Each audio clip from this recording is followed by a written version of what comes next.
Hey there, so you want to learn about the stock market but don't know where to start?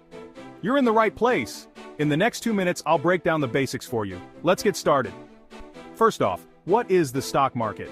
It's a marketplace where investors buy and sell shares of companies. Imagine it like a giant supermarket for stocks. Each stock represents a small piece of ownership in a company. When you buy a stock, you own a slice of that company and share in its profits. Next, let's talk about how stocks are traded. Stocks are bought and sold on stock exchanges like the New York Stock Exchange or NASDAQ. You can't just walk in and buy stocks directly, you need a broker. Think of a broker like a middleman who helps you execute your buy and sell orders. Now, why do stock prices go up and down? It's all about supply and demand. If more people want to buy a stock, the price goes up. If more people want to sell, the price goes down. Simple, right? But there are many factors that influence this, like company performance, economic news, and even investor sentiment. Diversification is another key term you'll hear a lot. It's the practice of spreading your investments across different assets to reduce risk. You don't want all your eggs in one basket, right?